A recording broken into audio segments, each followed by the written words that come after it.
বাংলাদেশের জার্সিতে আজ আর নিয়মিত নন। বিতর্ক আর অনিশ্চয়তার মাঝেই যার ক্যারিয়ার, সেই সাকিব আল হাসান আবারও আলোচনার কেন্দ্রে। একদিকে জাতীয় দলে প্রশ্নচিহ্ন, অন্যদিকে বিশ্বজুড়ে ফ্র্যাঞ্চাইজি ক্রিকেটে তার নামই সবচেয়ে বড় ব্র্যান্ড। ঠিক এমন সময়েই বড় সিদ্ধান্ত নিলেন সাকিব। পাকিস্তান সুপার লিগের নিলামে নাম লিখিয়ে দিলেন তিনি। শুধু সাকিব নন, মুস্তাফিজকে ঘিরেও আছে রাজনীতি, প্রতিবাদ আর নতুন অধ্যায়ের গল্প। পিএসএল নিলাম কি বদলে দেবে দুই বাংলাদেশি তারকার ভবিষ্যৎ? চলুন জেনে নেই বিস্তারিত।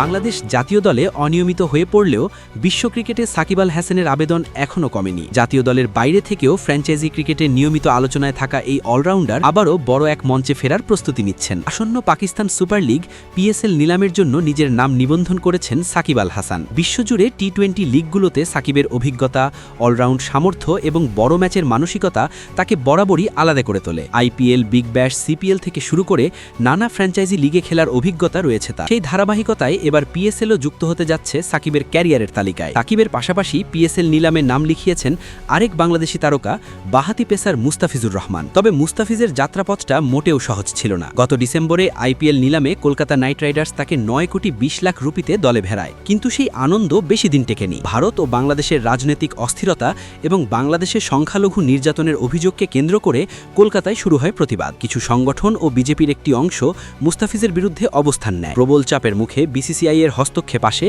আর শেষ পর্যন্ত কলকাতা নাইট রাইডার্স বাধ্য হয় মুস্তাফিজকে ছেড়ে দিতে। এই বিতর্কের রেশ কাটতে না কাটতেই মুস্তাফিজ নিজের পরবর্তী গন্তব্য হিসেবে বেছে নিলেন পাকিস্তান সুপার লিগ। এটি তার জন্য নতুন কিছু নয়। এর আগেও 2018 সালে পিএসএল এর লাহোর কালান্দার্সের হয়ে খেলেছিলেন তিনি। সেই আসরে 5 ম্যাচে 4টি উইকেট শিকার করে নিজের সামর্থ্যের প্রমাণ রেখেছিলেন এই কাটার মাস্টার। আগামী 11 ফেব্রুয়ারি অনুষ্ঠিত হতে যাচ্ছে পিএসএল নিলাম। শুধু সাকিব ও মুস্তাফিজ নন, এবারের নিলামে নাম লিখিয়েছেন বিশ্ব ক্রিকেটের বহু তারকা। এই তালিকায় রয়েছেন Jonny Bairstow, Adil Rashid, David Warner, Steve Smith, Moeen Ali, Faf du Plessis, Keshav Maharaj ও কেন উইলিয়ামসনের মতো তারকারা। এমন তারকাবহুল নিলামে সাকিব ও মুস্তাফিজের দল পাওয়ার সম্ভাবনা নিঃসন্দেহে বাড়িয়ে দিচ্ছে উত্তেজনা। সাকিবের জন্য এটি হতে পারে ক্যারিয়ার নতুন করে সাজানোর সুযোগ, আর মুস্তাফিজের জন্য বিতর্ক ছাপিয়ে মাঠে নিজের পারফরমেন্স দিয়ে জবাব দেওয়ার মঞ্চ। সব মিলিয়ে পিএসএল নিলাম শুধু একটি নিলাম নয়, এটি সাকিব ও মুস্তাফিজের জন্য নতুন অধ্যায়ের শুরু হতে পারে। কে কোন দলে সুযোগ পাবেন, কেমন হবে তাদের ভূমিকা, সব উত্তর মিলবে খুব শীঘ্রই। তাই চোখ রাখতেই হবে পাকিস্তান সুপার লিগের দিকে।